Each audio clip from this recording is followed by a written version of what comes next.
में मैंने आपको समझाया है, बताया है कि वर्ण क्या होते हैं, स्वर क्या होते हैं, व्यंजन कौन कौन से होते हैं उनका। फिर हम आज उन व्यंजनों का जो उच्चारण स्थान है उसको समझेंगे और पढ़ेंगे। तो सर्वप्रथम देखते हैं कि नासिका, उधर लिखे हुए हैं वर्ण ध्वनियां, इधर वर्ण और फिर उसके बाद उनका उच्चारण स्थान। तो सबसे पहले हम जानते हैं नासिका। नासिका यानी बच्चों समझते हो आप सब, नाक। नाक से कौन कौन से वर्ण बोले जाते हैं? तो न, यह अनुस्वार है, अंग, फिर ग, ञ, ण, न और म, ये सब नासिक के वर्ण कहलाते हैं, सब नाक से बोले जाते हैं। मुख और नासिका के द्वारा ये वर्ण बोले जाते हैं। उसके बाद देखो बच्चों, दंत। दंत यानी दांत से। तो दांत से कौन कौन से बोले जाते हैं? ऊपर के दांतों पर जीभ के लगने से इनका उच्चारण होता है। तो देखो बच्चों, त, थ, द, ध, ल और स, ये जो वर्ण है ये दांत से, यानी कि जो जिह्वा है, जो जीभ है, वो हमारी कहां टकराती है? दांत पर। दांत से टकराने पर इनका उच्चारण होता है। उच्चारण करके देखेंगे आप तो स्वयं को पता चल जाएगा। त, थ, द, ध, ल, स। फिर उसके बाद मूर्धन्य। मूर्धन्य यानी कि मूर्धा से संबंधित री, ट, ठ, ड, ढ, र, श, यानी कि मूर्धा यहाँ पर जो जीवा है हमारी कुछ फोल्ड होती है, मतलब मुड़ती है, और मुड़ने से जो उच्चारण होते हैं वो शब्द वापस वर्ण है री, ट, ठ, ड, ढ, र और श।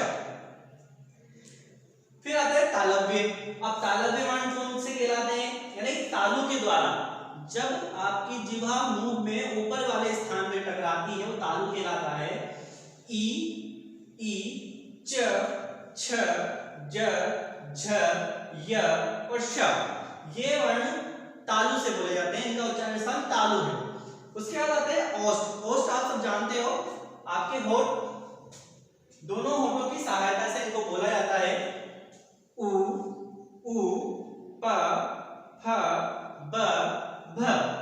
तो बच्चों आप जब इनका उच्चारण करोगे तो आपको अपने आप मालूम पड़ेगा कि हमारे होठ टकराते हैं, तो ये ओष्ठ कहलाते हैं, ओष्ठ वर्ण कहलाते हैं। कंठ। कंठ यानी होता है गला। अब बच्चों गला, गले से बोले जाने वाले अ, आ, अह, क, ख, ग, घ और ह, ये अ, आ, अह और क वर्ग के ये वर्ण और ह, ये सब हमारे गले से बोला जाता है, इसलिए इनको कंठ वर्ण बोला जाता है। अब कंठ तालव्य। अब बच्चों आप बोलोगे कंठ से बोला जाता है, तालु से बोला जाता है, दो जगह से बोला जाता है, यानी कि हाँ, इनका उच्चारण कंठ और तालु दोनों को मिलाकर जहां से ध्वनि निकलती है तो ए और आई, ए और आई, इसमें हमारी जो ध्वनि है वो कंठ और तालु से मिलकर के निकलती है, इसलिए दोनों वर्ण कंठ तालव्य कहलाते हैं। फिर दंतोष्ठ है। दांत और होठ की सहायता से, निचले होठ और दांत की सहायता से जब जो वर्ण बोला जाता है वो है व, व। तो व जो है वो दंतोष्ठ वर्ण कहलाता है।